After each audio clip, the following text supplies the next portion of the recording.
Thank you, Mr. Chairman, for holding this important hearing on securing our energy infrastructure. I come from the construction industry. I have a small townhouse here in D.C. and had to replace both of the heat pumps. I question why heat pumps were in the home in the first place, because heat pumps don't work below 30 degrees. You cannot heat a home with a heat pump below, so you have to go to direct electric heat, which is very expensive and requires a lot of power on your emergency heat side. So I asked about gas, and I got a gas line. I found a gas line. They marked it in front of my townhouse, and obviously it used to be heated by gas, and I priced a gas unit. It was much less expensive than this, and with a higher SEER rating on the air conditioning side, and but I couldn't get it permitted. That's what we're up against, sir. Mm-hmm. I mean, these people don't know what they're talking about. I mean, and I just use that as, the people of America need to understand what the heck is going on right before our eyes. And there are going to be people that are going to freeze to death because we can't get gas pipelines in certain areas of this country. So with that, I'm proud, too, that adjacent to my district is the Savannah River site located in South Carolina. There we have the Savannah River National Lab. Mm-hmm. It plays a critical role in grid security. How do you view the role of the national labs in general in grid security, and how are you working with them? Thank you for the question. I think the national labs play an important role in DOE's mission and CSER's mission to strengthen the security and resilience of the energy sector.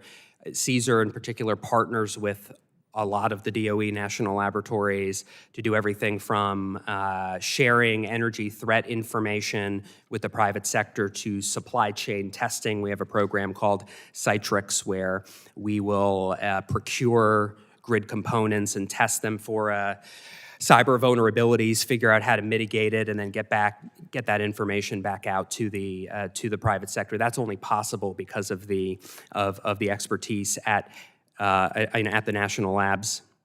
So they play an important role. Well, I'm glad that you've got them involved.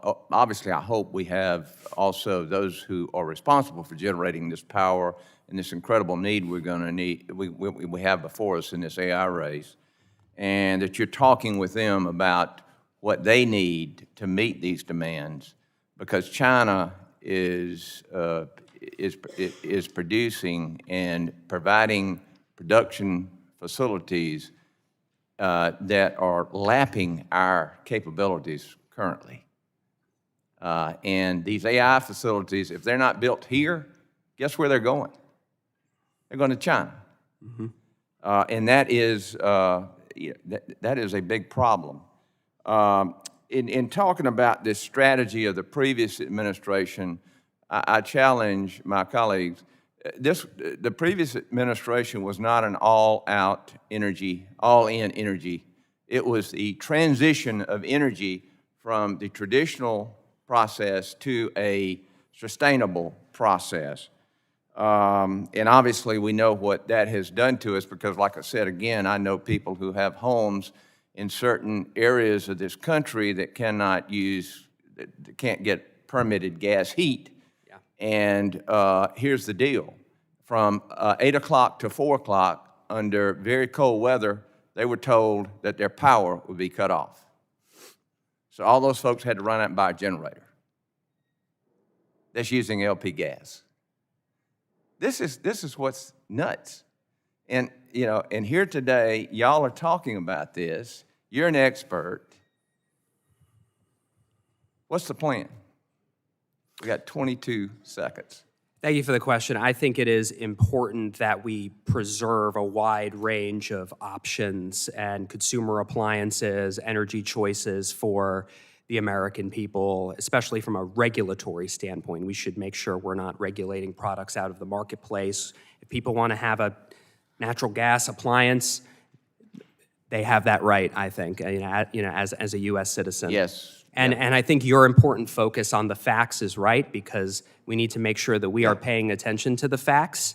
I'd say the Congressman knows that we are not running Venezuela, and we're happy to have a discussion about the historic energy deal that President Trump brokered in Venezuela. Time's expired. I'm out of time. Yeah, And I yield sir. back. Thank you, sir, for your service. The